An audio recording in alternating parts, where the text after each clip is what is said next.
46번 브릿지가 파절돼서 지금 발치를 해야 되는 상황이고요. 47번도 상태가 좋지 않아서 47번, 46번, 44번 세 개의 차를 발치하도록 하겠습니다.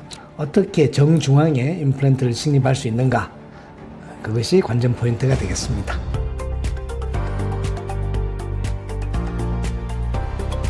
안녕하세요. 박강범의 임플란트 수술방 다음 주 프리뷰를 올려드리도록 하겠습니다.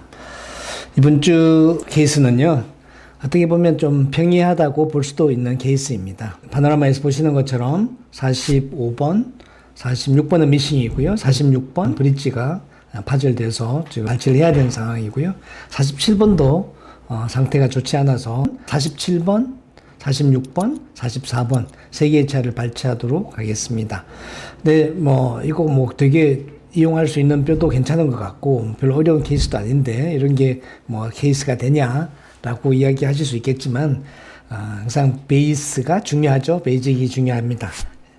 이 임상 사진에서 보시면요, 보시다시피 37번 위치하고 47번 위치를 보시면 약간 47번이 메지알 쪽으로 이렇게 있는 거 보이시죠? 근데 이런 경우에 우리가 임플란트를 어디에 식립하느냐가 나중에 만들어지는 치아의 위치를 결정하게 됩니다. 대개는 파노라마 상태에서 보시면요, 일반적으로 특별한 양쪽이 별 문제가 없는 상태라면 저는 메지알 루트에 식립을 할 겁니다. 그러니까 46번의 메지알 루트, 47번의 메지알 루트 이렇게 식립을 하게 되면 소켓도 작고 임플란트 식립도 잘 될 것이고 별 문제가 없지만 임상적으로 나중에 크라운이 만들어지게 되면 아무래도 47번의 크라운이 한 반치아 정도 앞쪽으로 밀려올 수밖에 없습니다. 그렇지 않으면 캔틸레버로 뒤쪽으로 이제 디지털 캔틸레버링이 돼서 치아 형태를 만들어야 되겠죠. 어떤 경우라도 썩 아이디얼하지는 않습니다. 가장 좋은 방법은 치아에 이 몰라 치아들의 발치와의 정중앙에 임플란트가 들어가고 또 거기서 울레 치아의 사이즈의 크라운이 만들어지는 것이 향후 크라운의 형태를 위해서 가장 아이디얼한 방법이겠죠. 그래서 이번 라이브 서저리에서는 이 구치부 발치와에서 어떻게 정중앙에 임플란트를 식립할 수 있는가, 그것이 관전 포인트가 되겠습니다. 함께 해주시면 감사하겠습니다.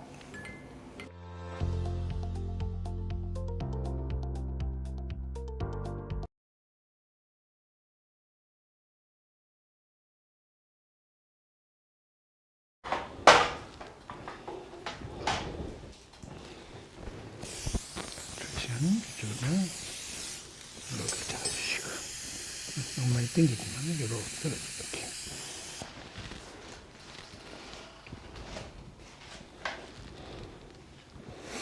되나요?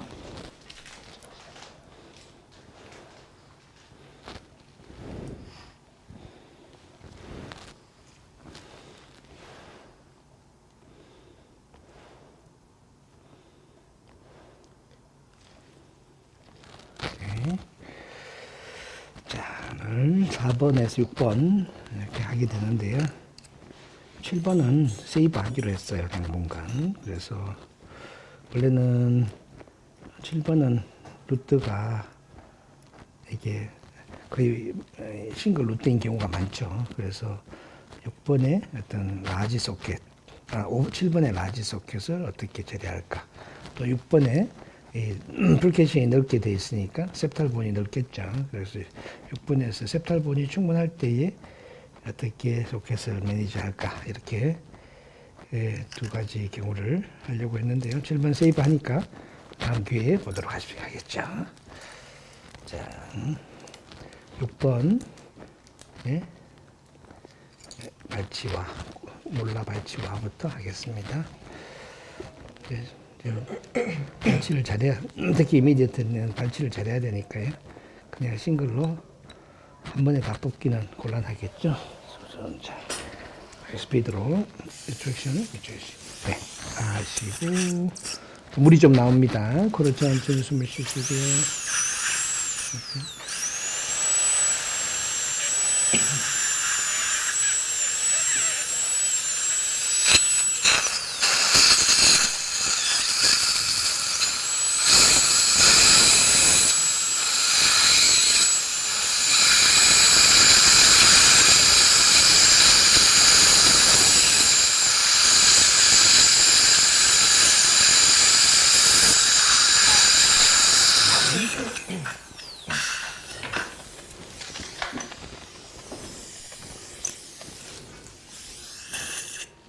조금 눌립니다. 이제 뒤로 갈게요.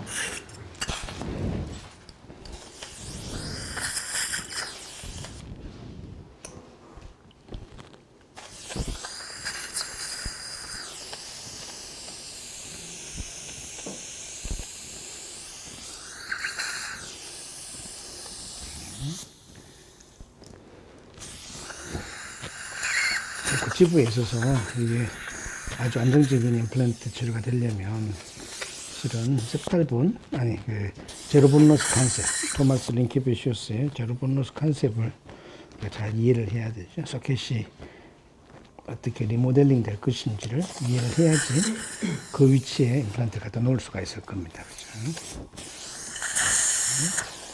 지금 현재 septal분의 위치는 나중에 진지바 레벨보다 더 거의 높은 위치죠. 나중에 힐링되고 나서 임플란트 탑이 어디에 있어야 되죠? 4mm 하방에 있어줘야 되죠. 지금은 4mm 하방에 있어줘야 되기 때문에 그 깊이를 감안해서 드릴링을 하고 임플란트의 탑 포지션을 위치시켜야 됩니다. 4번에 너트 진지바가 별로 없어요. 여기. 그리고 CT상에서 봤을 때 이 라비알 쪽에 본이 거의 없어요. 그것은 뭐냐면 발치하고 나면 이 라비알 본은 거의 없어진다 라고 생각을 해야 되겠죠. 라비알 본이 없어지면 통상적인 임플란트에서는 픽처 스로드가 노출되게 되고 노출되면 다시 염증이 생길 수가 있고 페리임플란타이티스로 넘어가겠죠. 플랩리스트로 할 수도 있지만 지금 보여드리는 겁니다.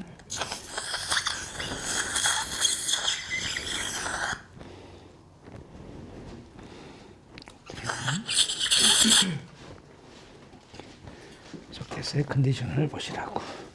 슈차 잡아주시고. 괜찮으시죠? 네, 좋습니다.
링괄 쪽으로 이렇게 실을 하나 걸고 자 보시죠. 네, 뒤에 거는 발치가 됐고 이쪽에 발치하겠습니다. 포셉입니다. 이 포셉도 되게 좋습니다. 우리가 보는 일반 포셉보다는 이 그립감이 훨씬 좋고요. 항상 스프링이 열려 있어서 손의 피로도가 훨씬 더 줄어듭니다. 그게 네. 이미디어트에서 쓰는 발치가 가장 기본인데요. 이 플링스 47 아주 엑셀런트합니다.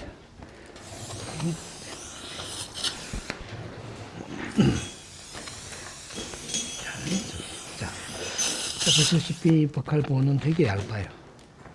이런 경우에 우리가 픽처를 약간 민관줄 넣는다 하더라도 이 버칼본이 본이 될까요? 본이 안 되죠.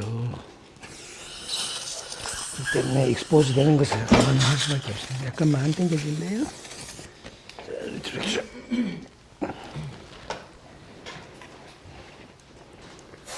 예. 우리 조금만 다 물어볼까요? 반끝만 다 물어볼게요.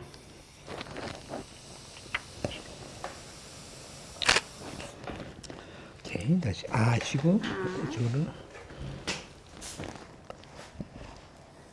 이렇게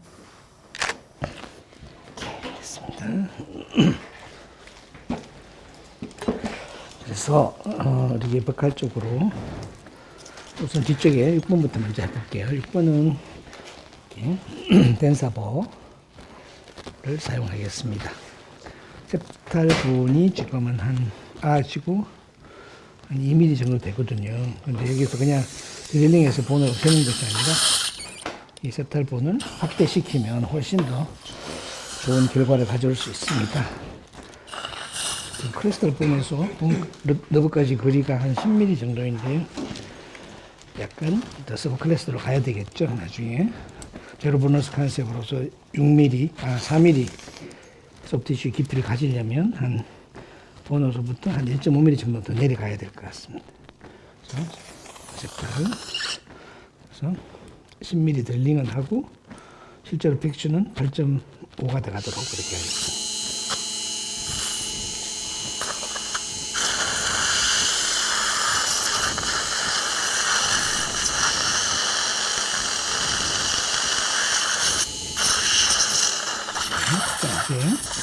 첫 번째 드릴링이 됐죠? 그 다음에 바꿔주시면 두 번째 드릴부터 리버스로 하겠습니다.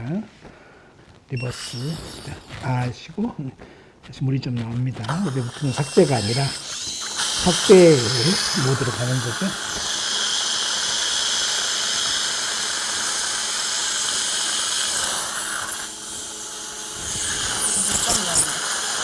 잠깐만 데이터 한번 볼까요? 묶음을 한 번 더 확인을 해야겠습니다. 그렇죠? 세 번째 묶음. 네, 여기까지. 오케이, 다시.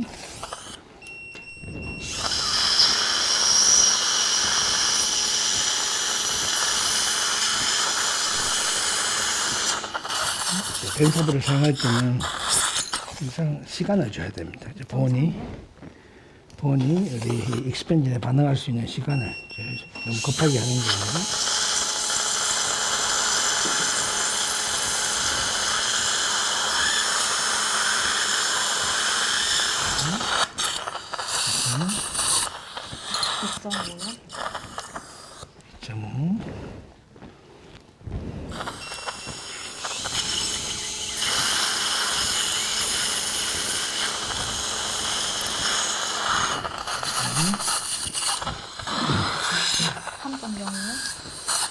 좀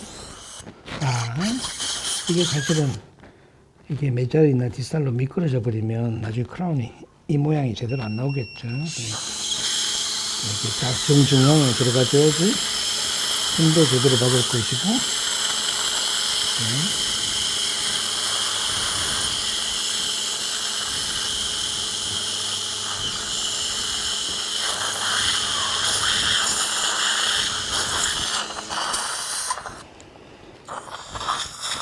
자의 형태도 훨씬 더 예쁘게 나오겠죠. 3.3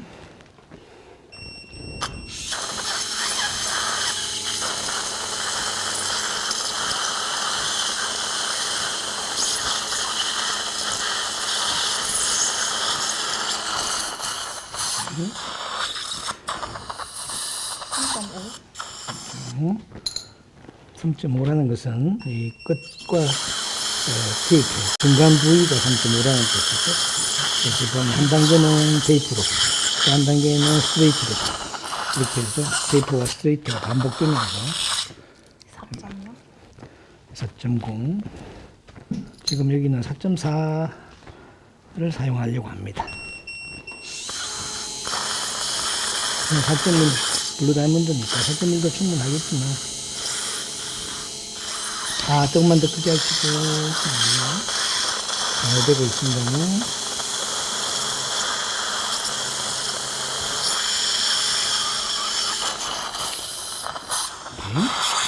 다음 뭐예요? 4.3. 오케이, 거기까지 할게요. 4.3. 이제 마지막 드릴이 되겠습니다.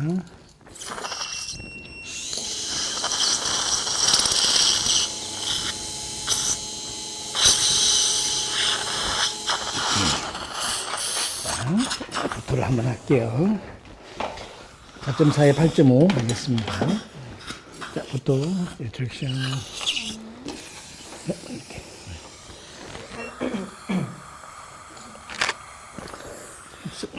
여기 시작할 때와 다르게 셉탈본이 엄청 확대가 잘 됐죠. 대핑 포워드 길이는 사실은 8.5, 10이나 차이가 없겠죠. 제로 보너스 앞으로 생길 덜 임플란타이티스가 생기지 않도록 깊이를 잘 조절하는 것이 더 좋을 것 같습니다. 4mm 깊이, 4mm 또는 모 이상이 되도록. 픽세이션은 거의 50까지 갔는데요. 한 번만 더 토크를 줘볼까요? 잡고요.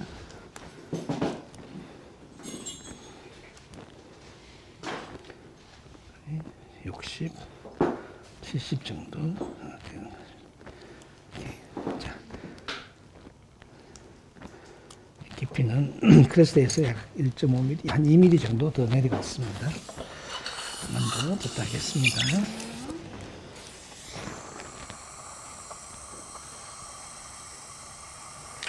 네, 됐죠. 아니, 내가 비스듬하게 할게요. 조라시가. 오케이, 좋습니다. 이제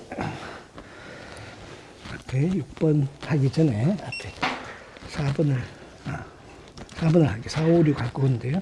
4번을 할 겁니다. 근데 4번 아리로 하겠습니다. 자, 우리가 오케이. 하나는 다 됐고요. 이제 두 번째 합니다. 이쪽에 버칼 본이 굉장히 얇아요. 석션. 이 본이 리제너레이션이 될까요? 저는 안 된다고 봅니다. 그래서 버칼이 없어지고 버칼 본이 스레드가 도출됐죠.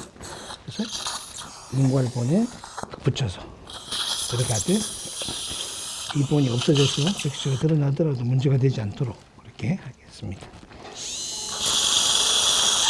13mm 드릴링을 하고요. 9mm 스레드, 4mm 커플 그렇게 했을 겁니다.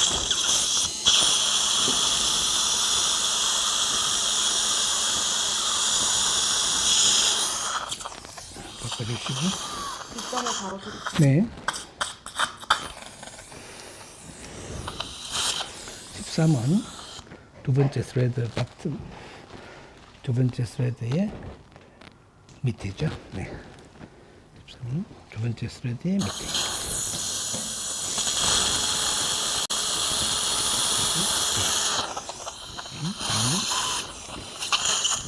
여기는 소구치기 때문에 코어가 3.5짜리를 쓰겠습니다.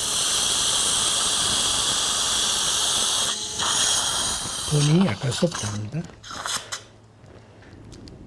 3.3. 3.3.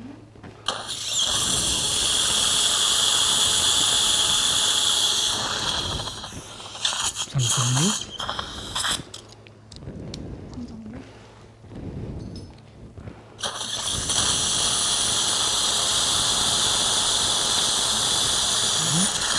3.9까지 할게요.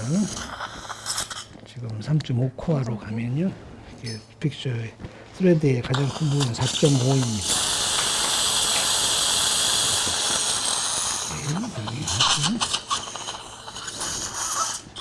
됐습니다.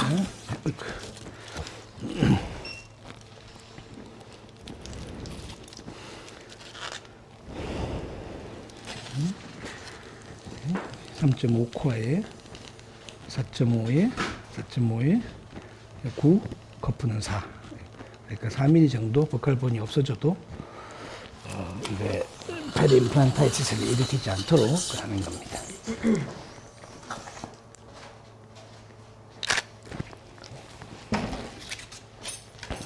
아지고요. 링괄 쪽으로 딱 붙여서 들어갑니다.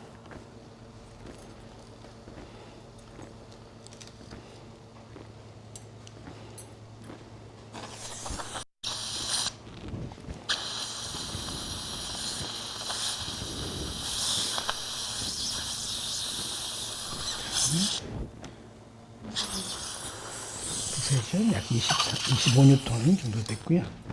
자, 여기서 보면 또 한번 할까요? 다시. 잠깐만요. 사이드만 하면 되겠습니다. 오케이.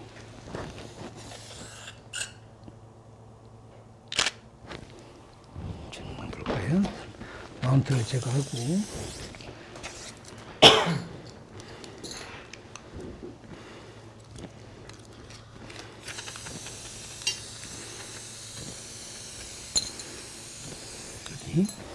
있는 리무버 드라이버. 자, 이게 어쨌든 딱 맞춰 있거든요. 리무버 드라이브를 역시 카운터 클록와이즈로 딱 돌리면 그냥 쏙 빠져나오죠. 이렇게. 오케이. 자, 보시죠.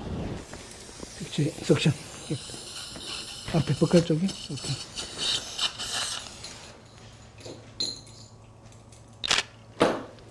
이 스레드가 아니 픽처 탑이 이렇게 있지만 버칼 쪽으로 이만큼 노출됐잖아요. 그래서 이 본이 리제너레이션이 안 돼요.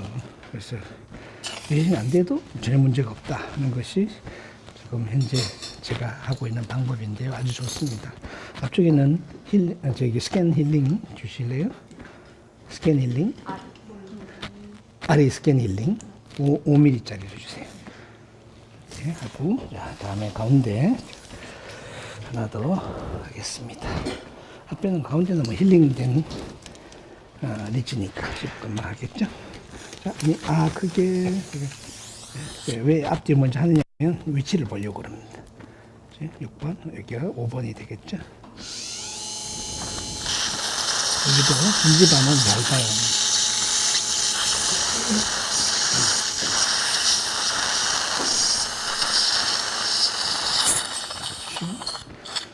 분지반은 얇고 본은 높고 이런 경우에는 픽처를 그래도 1.5mm 정도 내려가는 진입하는 게 좋겠죠. 본은 그렇게 단단하지 않습니다. 2.9.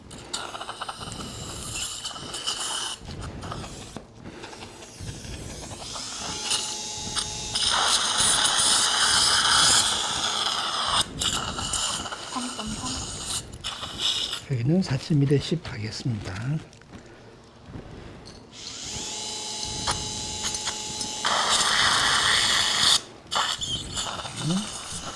점 3.6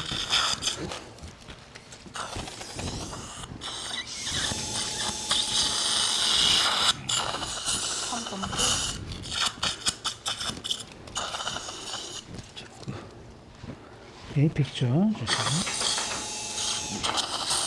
마지막 줄이는 풀뎁스를 안 해도 되겠죠. 캔슬 스본 약해서 코티칼 부분만 살짝 합니다. 자, 지금 구치부의 픽처가 이 위치니까 여기도 거의 같은 위치로 가겠죠. 여기는 이게 탑인 것 같지만 탑이 아니고 여기 커넥션이 익스터널 헥스 커넥션이니까 여기가 탑이 되겠죠. 이 거의 같은 레벨로 이렇게 오게 될 겁니다. 자, 마지막 하나만 더 하시겠습니다.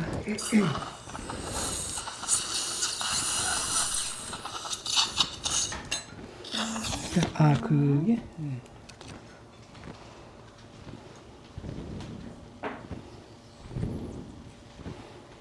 본을 보고 하는 게 아니라 전체 힐링이 된 후에 소프티쉬의 두께 30 소프티쉬 두께를 봐야겠죠. 오케이. 다시 한 번 더 50뉴턴 됐지만 조금 더 잡고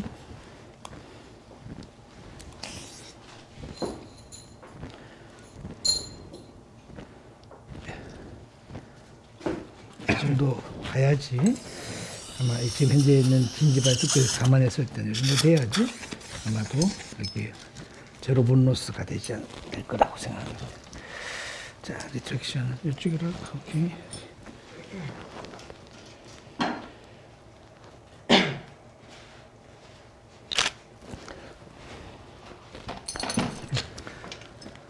스캐너블 앞쪽에는요 5에 5 스캐너블. 자, 리트랙션 해주시고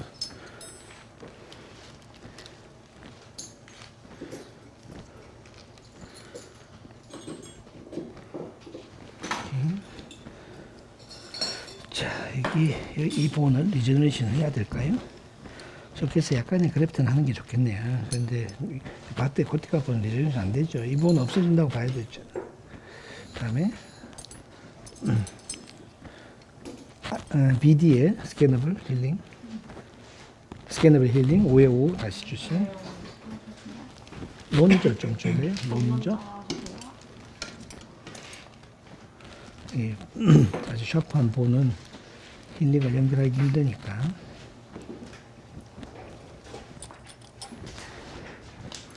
하나 더 주세요.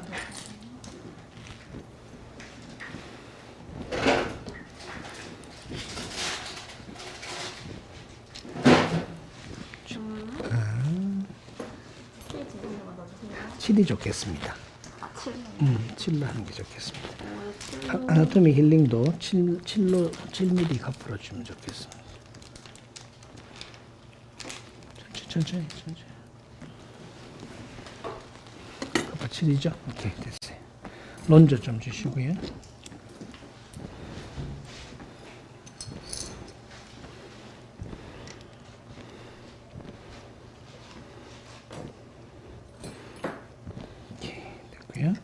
그 다음에 서 뒤쪽은 소켓이 있잖아요. 그래서 소프티슈가 부족하겠죠. 이런 경우는 릴리징 와서 당겨 올리든지 아니면 컨 힐링 어바트먼트 또는 커스텀 힐링 어바트먼트를 써야 되겠죠.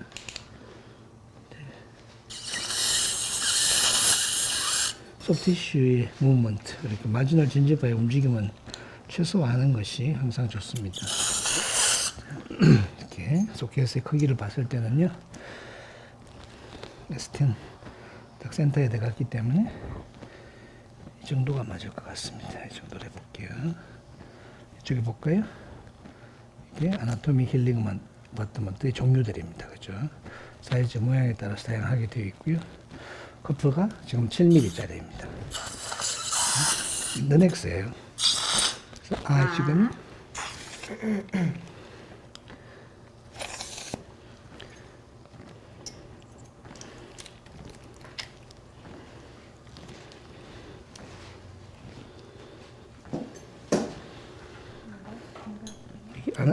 저기 바깥쪽에는 폼 매트릭스 조금 주시고요.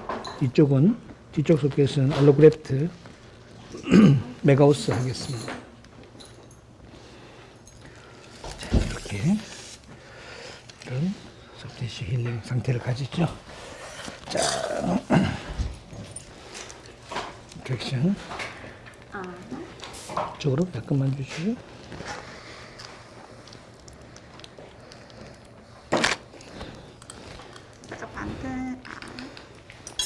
옆으로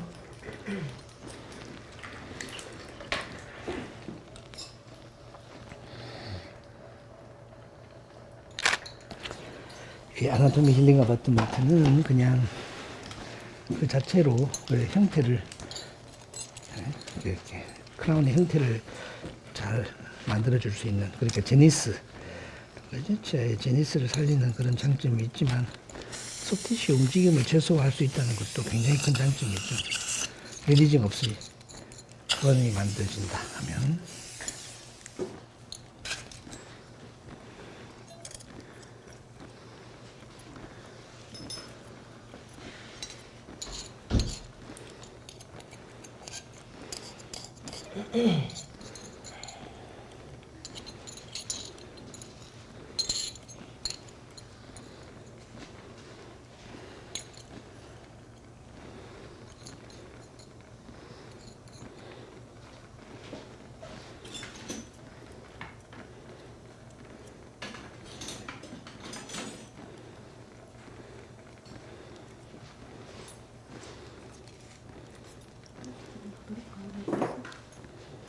좀 더 주세요.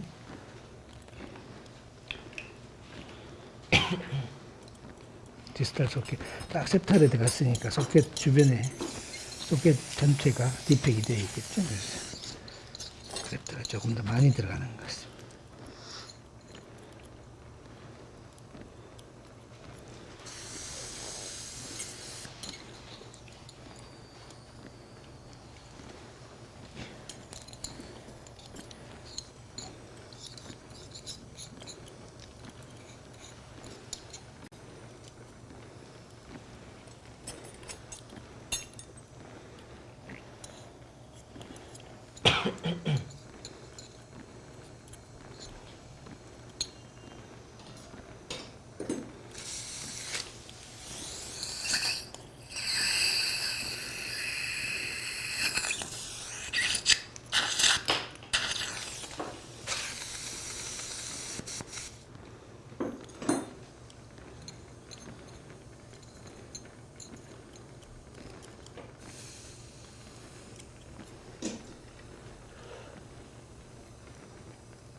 다 됐고요.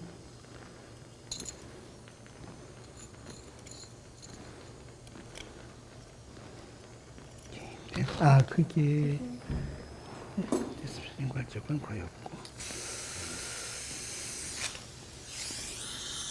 앞에 여기는 사실은 뭐 그래프 하나하나 똑같지만 볼륨을 유지하기 위한 그래서 작은 소켓에다가 본 매트릭스 신세트 여기 나노그래프 넣으면요 다 없어져 버려 금방 없어져 버려.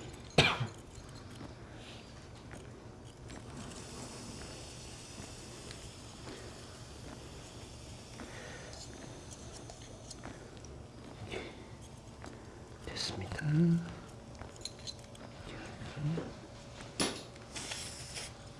자, 이제 이렇게 부터 하고 이제 슈트하겠습니다.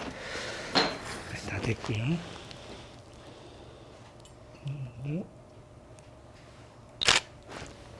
오케이, 됐습니다.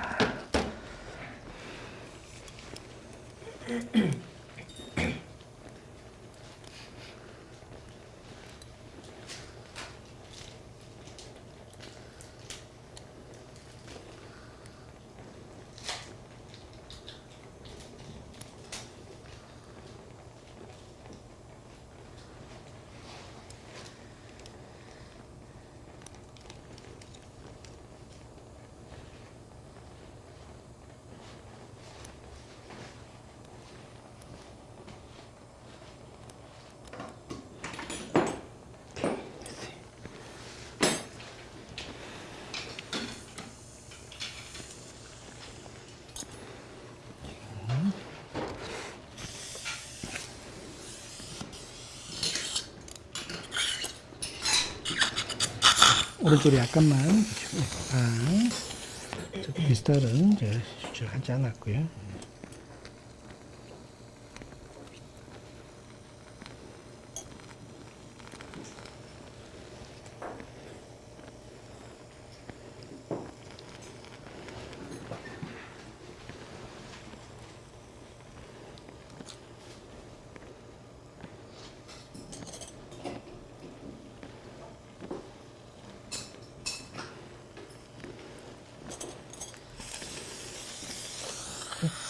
앞쪽으로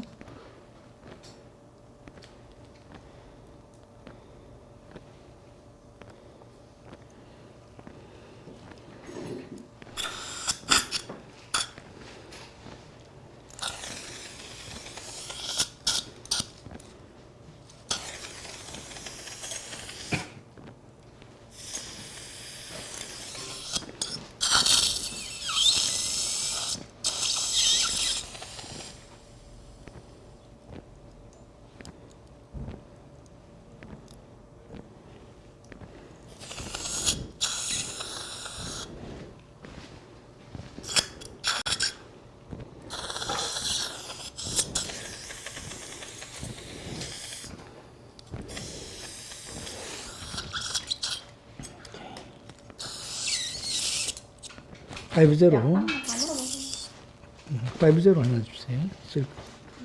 섹션.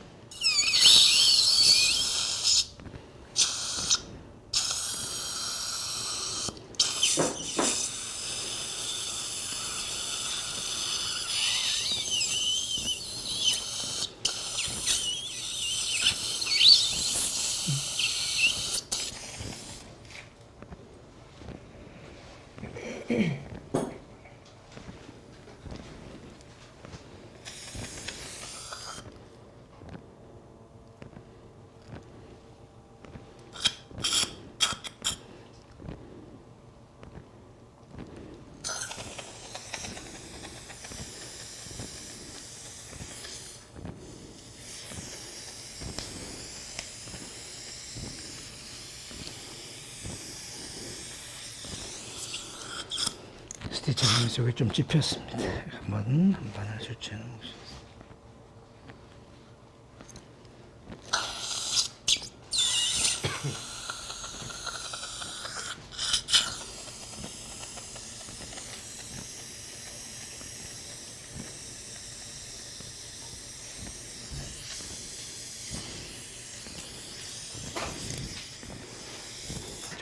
뒤로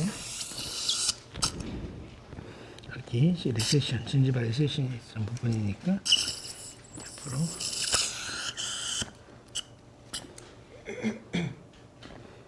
이렇게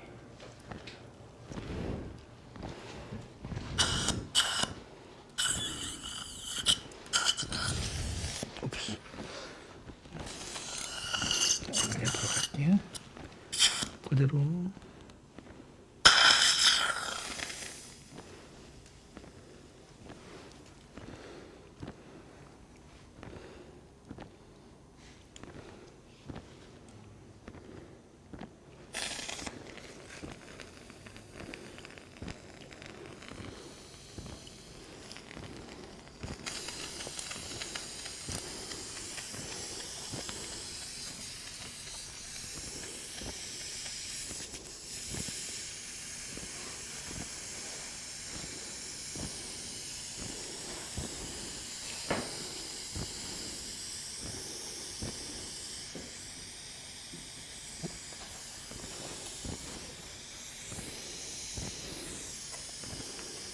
여기다 한번 해줄까요?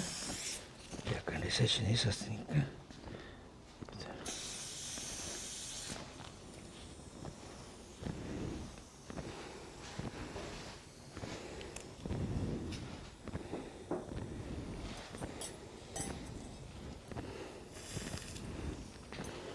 오케이. 됐죠?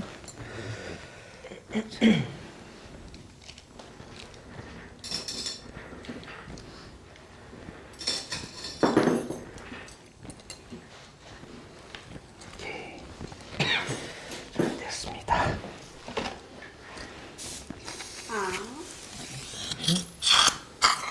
이쪽으로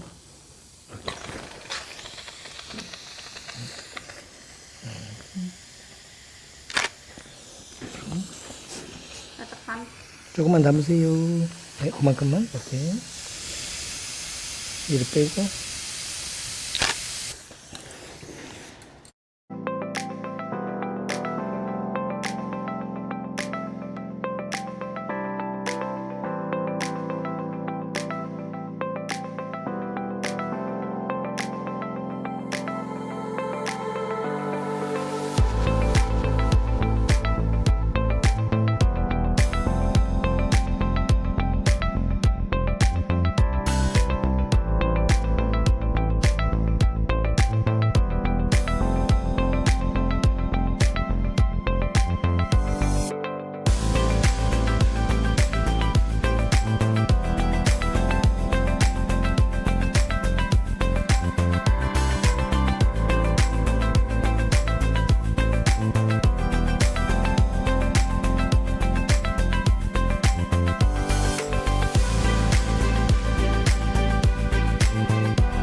안녕하세요.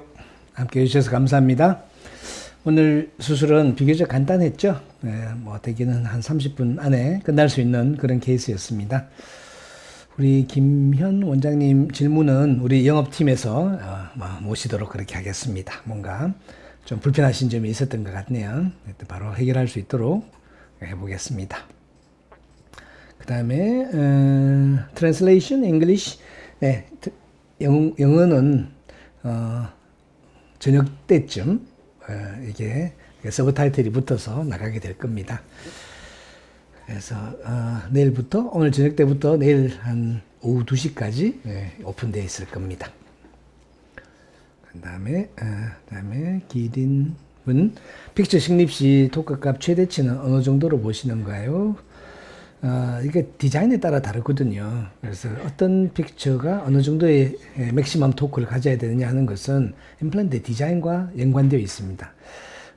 예를 들어서 우리가 픽처가 이렇게 완전 테이프된 디자인이고 코티칼 본 인게이지가 되는 그런 디자인 같으면 대개는 35뉴턴, 45뉴턴 이상 되면 그 위에서 본 네크로시스가 생길 수가 있죠. 컴프레션이 생기니까요. 그 픽처 바디에 의해서 코티칼 본을 누르게 되면 이스케미아가 생기겠죠. 블러드 스플라이가 안 되고. 근데 그것이 아주 가벼울 때는 괜찮지만 너무 세게 가면 그 이스케미아가 네크로시스 이어지고 소스리제이션이 생길 수밖에 없습니다. 근데 이제 픽처 탑이 코티칼 본에 인게이지 되지 않는 디자인, 예를 들면 그 애니리지 같은 디자인입니다. 블루 다이몬드도 마찬가지지만 이런 경우에는 실제로는 뭐 100뉴턴이 넘어가도 이렇게 본 네크로시스가 생기지 않습니다. 그러니까 코티칼 본은 위에 보면 그 픽처 탑 부분은 이렇게 공간이 항상 생겨져 있고요. 그 나사에 의해서 호리존탈로 인게이지먼트가 되기 때문에 이런 경우에는 뭐 그 토크가 아주 높다 하더라도 본 네크로시스가 생기지는 않습니다. 물론 그렇게 너무 많은 토크를 주게 되면 임플란트의 인터널 스트럭처가 좀 이렇게 무너지는 경우가 있죠. 그래서 뭐 권하는 것은 한 70, 80 이 정도가 맥시멈으로 생각을 합니다. 100을 해도 애니리지나 블루 다이몬드에서는 거의 이렇게 컴프레시브 네크로시스는 없을 겁니다. 덴사로 드릴링한 이유가 있을까요? 이게 소켓에서 덴사보의 몇 가지 특징이 있습니다. 루즈본을 컨덴세이션 하는 것도 있고요. 또 사이너스 플로어를 올라가는 그런 기능도 있고요. 근데 오늘 사용한 덴사본은 그 septal본을 익스펜전 시키기 위해서입니다. 우리가 이게 드릴링을 하면서 안에 있는 본을 다 삭제를 시키게 되면 결국은 그쪽으로 픽처가 익스포즈 되겠죠, 스레드가. 근데 오늘 보신 것처럼 이게 스텝 바이 스텝으로 덴사본을 쓰게 되면 이게 갈려 나오는 것이 아니라 본을 익스펜전 시키게 됩니다. 그래서 완전히 픽처가 몰라 익스트랙션 소켓이지만 실제로 나사가 하나도 디누데이션 되지 않았죠. 이렇게 되면 오세인테이션도 빨리 될 것이고 역시 소켓에 대한 본 필링도 더 빨리 일어나게 될 겁니다. 그래서 오늘은 덴사로 딜링한 이유는 septal본 익스펜전이다 생각하시면 되겠습니다. 그 다음에 아리 코아 직경이 2.8, 3.2 두 종류가 아닌가요 하셨는데요. 사실은 제가 이게 너무 많은 종류가 있기 때문에 그런데 3.5와 3.8까지 있습니다. 그래서 3.5만 돼도 이 강도가 엄청 세가지고요. 뭐 구치부도 아무 문제가 없을 것 같은데, 우선 처음 나온 목적이 애니리지 인사이즈이기 때문에 인사이즈에서 쓰는 2.8과 3.2면 충분한데요. 제가 소구치 쪽으로 가면 아무래도 힘을 좀 많이 받을 수 있어서 지금은 3.5 코어를 제가 저기가 소구치 쪽에는 쓰고 있습니다. 그래서 3.2도 있고요. 3.8도 있습니다. 그래서 실제로 이 아리의 선택폭은 상당히 넓다고 보시면 되겠습니다. 그 다음에 50뉴턴 이상 식립하면 픽처 내부 핵사가 뭉거지지 않나요? 아닙니다. 50뉴턴이 아니고요. 실제로 한 100뉴턴 정도입니다. 100뉴턴. 아주 마이너한, 조그마한 디스토션이 시작하는 것은 한 70뉴턴 정도이고요. 실 100뉴턴 정도 지나면 핵사가 상당히 디포메이션 되는 경우가 있습니다. 근데 50뉴턴에서는 사실 문제가 별로 없고요. 그래서 70뉴턴 해도 사실 문제가 별로 없습니다. 물론 현미경으로 보면 조금만 이렇게 틀어져 있긴 하지만 그 어버트먼트 연결되는 데 있어서는 사실 아무 문제가 없는 그런 상태입니다. 자, 그 다음에 오케이. 픽처를 깊게 심고 커스텀 어버트먼트로 이머전시 프로파일을 큰 케이브하게 올라오게 하는 방법을 쓰고 있는데 그에 비해서 아리는 어떤 장점이 있을까요?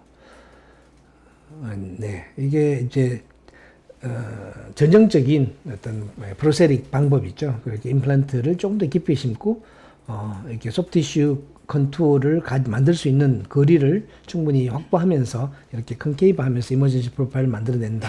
그래서 픽처로부터 어버트먼트의 전개가 30도 이내에 너무 갑자기 튀어나오면 안 되고요. 이렇게 컨케이브하게 만들면서 그 각도가 30도 이내인 것이 좋다라고 이야기를 하죠. 근데 아리는 어떤 장점이 있냐? 아리는 거의 스트레이트입니다. 스트레이트이고 또 한편으로는 이 다이아메터가 작죠. 그래서 심고 이렇게 올라오는 그런 컨케이비티를 그렇게 신경 쓸 필요가 없습니다. 그 자체가 보철을 하시게 되면 위치가 물론 중요하긴 하지만 그 자체가 어떤 이렇게 소프티슈의 두께를 확보할 수 있는 컨케이비티를 저절로 형성할 수 있게 되어 있다고 보시면 되겠습니다. 죄송합니다. 마크 권생님 늘 감사드립니다. 그리고 이정주 선생님 발치와 갭 필링의 기준이 있는가요? 갭이 넓어도 이식하지 않는 경우도 있으신가요? 45분에는 합성골 쓰신 건가요? 발치와엔 멤브레인 없이도 연조직 갭이 안 일어나는 이유는 뭔가요? 하셨습니다. 6번과 4번이 다른 이제 이유가 되겠습니다. 6번 소켓이라면 그 소켓에 메디al 루트, 디스탈 루트가 있겠죠. 이 루트 소켓은요 본으로 완전히 채워져야 되죠. 본이 되어야 됩니다. 근데 본 그래프트를 하지 않아도 상당 부분은 본이 채워지겠죠. 근데 아무래도 속도가 좀 느릴 것이고 이제 소프티슈의 마이그레이션도 좀 있을 수 있을 것이고 또 임플란트가 안 들어가 있으면 또 어느 정도 힐링이 좀 될 수 있지만 임플란트라는 것이 하나의 풀인 바디로서 또 들어가 있고 이렇기 때문에 가급적이면 본 골화가 될 수 있는 알로그래프트 오토지너스 본 그래프트 쪽으로 사용하고 있습니다. 본이 돼야 되는 경우요. 그렇죠? 갭이 넓어도 이식하지 않는 경우는요, 예전에 우리가 몰라 익스트랙션 소켓 또는 이미디어트 임플란트 플레이스먼트 할 때 이야기했던 점핑 디스턴스이죠. 1.5mm 정도의 갭이 있어도 거기에 본 그래프트를 하지 않아도 저절로 본이 다 채워지더라 하는 그 점핑 디스턴스의 개념으로 인해서 이제 이런 것이 뼈 이식 안 해도 된다라고 하는데요. 실제로 안 해도 될 것 같습니다. 본은 채워지는데요. 하면 아무래도 소프티슈를 이렇게 받쳐주는 힘도 있고요. 아무래도 컨택 이니비션에 의해서라도 이게 본이 채워지는 것이 좀 더 도움이 되지 않을까. 그래서 본 그래프트를 하는 겁니다. 45분에 합승고를 썼는데요. 이건 그야말로 스페이스 메인테이넌스입니다. 이게 여기서 저는 본이 된다고 생각하지 않습니다. 이 정도의 공간에 이 정도의 얇은 코티칼 본, 번들 본이죠. 거기에 어떤 본 그래프트를 해도 저는 본이 잘 안 될 것 같습니다. 바깥으로 멤브레인을 쓰고 정말 우리가 GBR 하듯이 굉장히 단단한 그런 테크닉을 사용하게 되면 모를까. 그냥 본 그래프트만 해가지고는 이 본은 없어질 거거든요. 그래서 저는 없어진다고 보고 그 공간을 조금의 볼륨을 유지할 수 있게. 그러니까 본 리제너레이션이 아니라 컨투어리제이션을 위해서 약간의 그냥 신세틱 본을 써준 겁니다. 멤브레인 없이도 연조직 개입이 안 일어나는 이유는 제 생각입니다만은 이것은 그냥 힐링 포텐셜이라고 봅니다. 발치와의 힐링 포텐셜이 이게 소프티슈의 마이그레이션, 에피칼 마이그레이션을 능가하는 그런 파워를 갖고 있기 때문에 저절로 시간이 지나고 나면 이게 거의 다 없어지겠죠. 처음에는 당연히 소프티슈가 인게이지 되어 있습니다. 히스톨로지를 보면. 그런데 그것이 자꾸 본이 채워져 오면서 밀려 올라가는 거죠. 감사합니다. 그 다음에 각화치연과 각화치연 보존과 형성의 관점에서 보면 연조직 힐링 수술 후에 이득일 텐데 어떻게 생각하시나요? 네, 뭐 딜레이드 어프로치와 이미디어트 어프로치의 차이점이라고 이야기할 수 있습니다. 발치하고 나서 1, 2주 기다려 가지고는 좀 약할 것 같고요. 이렇게 딜레이드 어프로치를 하게 되면 저 같으면 보통 한 6주 소프티슈의 핸들링 다시 인신을 넣는 넣을 때 소프티슈가 찢어지지 않을 정도의 강도를 가지는 힐링이 이루어지는 시기라면요. 저는 4주도 조금 부족하지 않나 싶습니다. 그래서 한 6주, 저는 일반적으로 딜레이를 하게 되면, 한 4주보다 한 6주에서 8주 정도 후에 식립을 하게 됩니다. 이것은 뭐, 임상가의 개인적인 어떤 선호도에 따라서 다르다고 봅니다.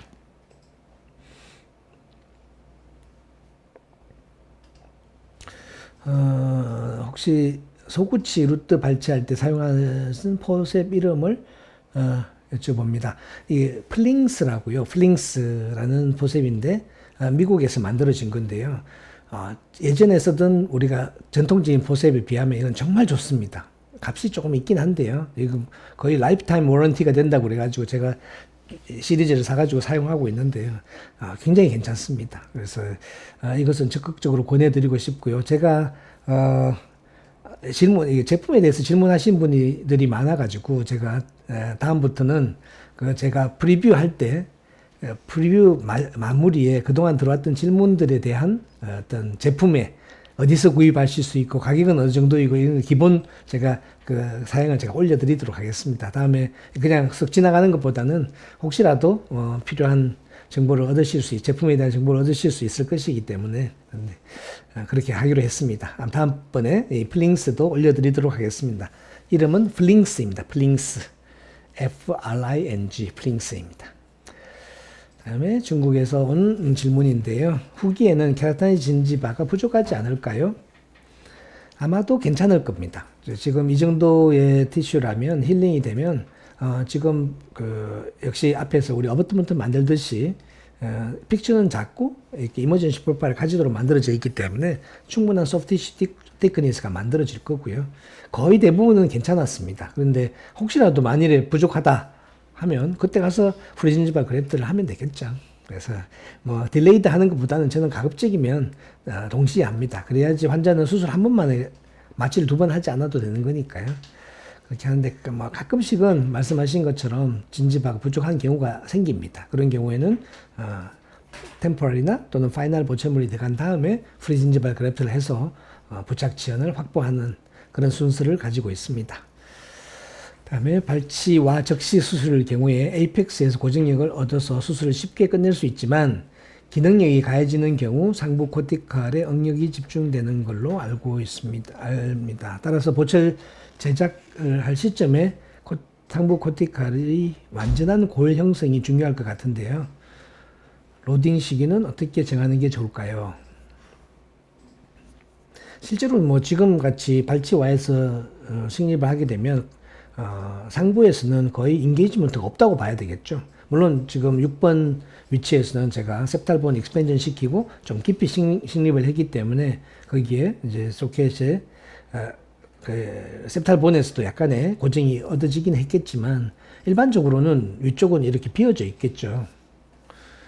근데 거기에 완전한 골형성이 돼야 된다. 시간이 얼마나 걸릴까요? 소켓에 완전 코티칼 본 끝까지 그러니까 픽처 플랫폼 위에까지 본이 채워지는 데는 시간이 얼마나 걸릴까요? 제 생각에는 진짜로 완전한 골형성, 리모델링이 완성된 완전한 골형성이 이루어지려면요. 아라우요의 동물 실험에서도 거의 6개월이거든요. 그러면 사람에서는 한 2년쯤 걸려야지 완전한 리모델링이 일어난다고 할 수가 있습니다. 그래서 그때까지 우리 보철 안 하고 있을 수는 없겠죠. 그래 하방에서 얻어진 오센트리시만 해도 저는 충분하다고 보고요. 그 다음에 이렇게 이머전시 프로파일을 잘 만들어서 소프티슈의 두께를 확보하게 되면 시간이 지남에 따라서 저절로 리모델링이 전 되지 않을까 싶습니다. 그건 제 개인적인 의견입니다. 그래서 레퍼런스를 좀 더 확인을 해보는 게 좋을 것 같습니다. 이 케이스라면 저는 지금 6주 정도의 로딩을 할까 이렇게 생각하고 있습니다. 6주 또는 8주 그 정도 좀 기다리고 있는데 소프티슈가 관건이죠. 뭐 하드티슈는 제 봐서는 이 정도의 고정이라면 6주면 저는 충분할 것 같습니다. 근데 소프티슈 힐링이 아무래도 조금 더 정상적인 경우에 비해서는 조금 더 걸릴 거니까 한 2주 정도 더 생각할 수도 있겠습니다. 그 다음에 지금 같은 수술 부위에 저 정도 골리식 정도면 차단막을 사용하지 않아도 무방할까요? 네. 소켓 6번에 6번 소켓은 차단막 없어도 되고요. 4번 경우에는 차단막 써도 안 되고요. 그래서 오늘 쓰지 않았습니다. 사용 기준, 골입자의 크기, 골입자는 흔히 우리 다큐멘터리에서 많이 나와 있는 것처럼 250에서 500 마이크론 그 정도, 0.25mm에서 0.5mm 이 사이 정도의 그냥 정상적인 파티클 사이즈면 되지 않을까 싶습니다. 그다음에 이정주 선생님, 자연치는 치근의 축이 다른데 임플란트는 어떤 축을 기준으로 식립하는 게 좋을까요? 오늘 같이 septal expansion 하게 되면 septal의 축을 따라서 들어가는 것이 제일 확실하겠죠. 그것이 구치부에 있어서는 아주 큰 차이가 나지는 않습니다. 근데 전치부, 특히 상악 전치부라면 루트의 엑시스 그리고 크라운 엑시스가 달라서 좀 우리가 헷갈리는 경우가 있죠. 그래서 전에는 이게 prosthetic oriented implant placement, 그러니까 크라운을 중심으로 해서 싱글룸 쪽으로 스크루홀이 나오게 만들고 그 밖에 이제 라비알 쪽으로 얇은 쪽은 어구멘테이션 한다. 이런 컨셉으로 저도 이제 많이 시술을 했었는데요.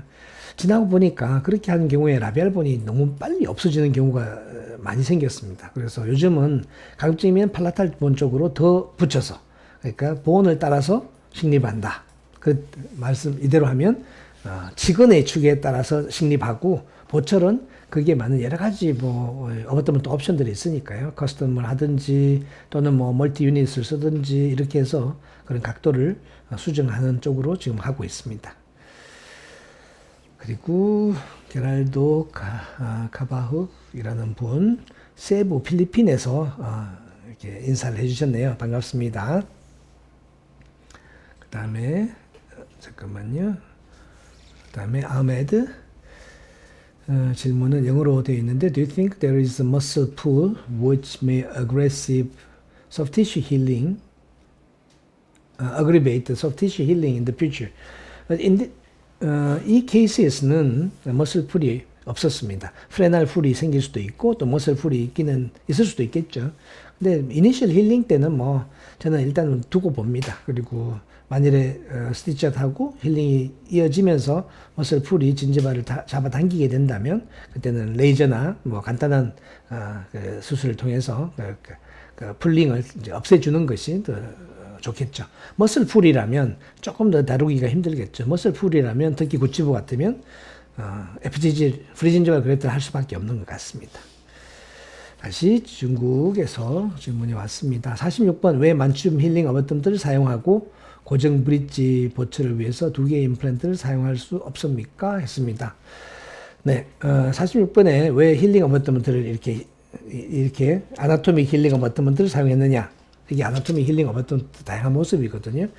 아까도 수술하면서 잠깐 설명을 했는데요. 이것은 마지널 진지바, 소프티슈의 움직임을 최소화하기 위해서 그렇습니다. 만일에 그냥 일반적인 작은 둥근 힐링 어버텀을 쓰려고 했으면 저는 페리스테리얼 릴리징을 해야 됩니다. 그래야지 당겨서 아주 크로스 어댑테이션을 할 수 있거든요. 그런데 이렇게 아나토미 힐링으로 되어 있기 때문에 발치와의, 그래서 자연치아의 그 단면과 유사하게 만들어져 있죠. 그렇기 때문에 이게 소프티슈를 이렇게 너무 어드밴스 시키지 않아도 타이트 실링이 잘 되죠. 그래서 소프티슈 움직임, 특히나 베스티뷸의 움직임을 최소화하기 위해서 했다라고 생각하시면 되겠고요.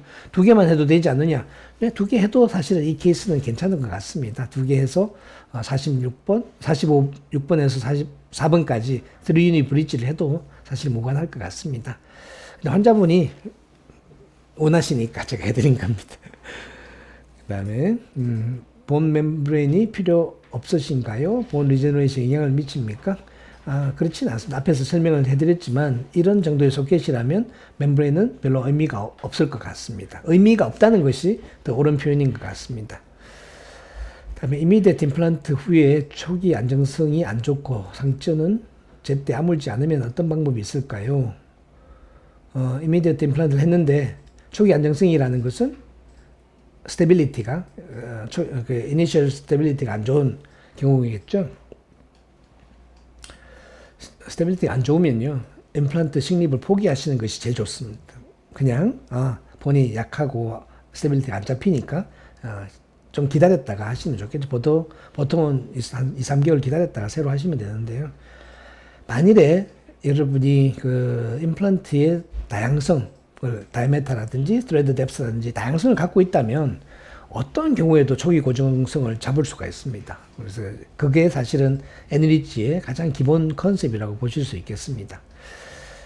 그래서 엔리지를 충분히 이해하시면 어떤 소켓에서라도 이니셜 스테빌리티를 좋게 잡을 수가 있습니다. 상체가 제때 아물지 않으면 어떤 방법이 있을까요? 이것은 여러 가지 이유가 있어가지고 제가 금방 말씀드리기는 곤란할 것 같습니다. 근데 그 케이스 바이 케이스로 해결을 해야 될 것 같습니다. 다음에 이정조 선생님, 발치와 갭 필링의 경우 전치부엔 동전골과 이전골을 1대1로 섞어 피는데 구치부엔 동전골만, 전치부에는 섞어 서는 건 어떨까요? 구치부는 사실은 이게 리지 슈링키지가 별로 전치부만큼 많지는 않죠. 그러니까 동전골만 해도 충분히 괜찮은 것 같은데요. 전치부라면 결국 라비알본의 흡수가 되겠습니다. 그래서 스페이스 메인테넌스를 위해서 그 이전골, 슬로우 리섭션 되는 이전골을 섞어서 쓰시는 분이 많습니다. 그래도 안 됩니다. 제 개인적으로는 그래서 안 됩니다. 그래서 아리를 만든 것이고요. 그래서 리제너레이션, 우리가 본그래프트를 하는 것은 뼈가 만들어지라고 하는 거잖아요. 그래서 소켓이라 하더라도 본 리제너레이션을 기대하는 것보다는 소프티슈의 컨투어리제이션을 만들려고 노력하는 것이 저는 훨씬 더 효과적인 방법이라고 봅니다. 지금 원장님이 하시는 방법, 옳은 방법입니다. 현재 우리 대부분이 하고 있는 방법이라고 생각합니다.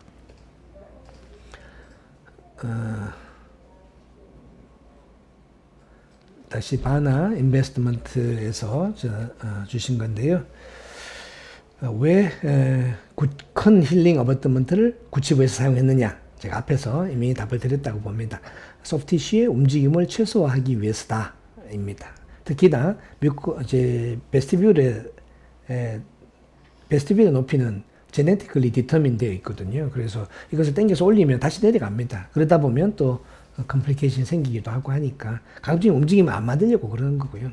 아마 이걸 통해서 케라타닌 진입보다 더 잘 생기게 될 겁니다. 나중에 힐링이 다 되고 보철이 다 끝나고 나면 제가 약속드렸죠. 이걸 다시 진짜 풀 스토리를 다시 올려드리겠다고. 그래서 제가 한 수술과 결과가 어떤 연관관계를 가지는지 비교해 보실 수 있을 겁니다. 다음에 아나토믹 힐링은 언제쯤 일반 힐링으로 교체하시는지요? 일반 힐링으로 교체하진 않고요. 나중에 보철물 들어갈 때 교체하면 되고, 오늘은 소프티슈의 힐링을 변화를 적게 주기 위해서 제가 제일 큰 걸 썼거든요. 다음번에 힐링이 좀 되고 나면 그 다음에 그거보다 좀 작은 아나토미 힐링 어버텀들을 쓸 겁니다. 지금은 되게 너무 커 보이죠? 그렇게 만들면 죄송합니다. 네, 구치부의 그 제니스라고 하죠. 이 코나, 크라운의 코나도 아주 아나토미하게 예쁘게 잘 만들 수가 있습니다.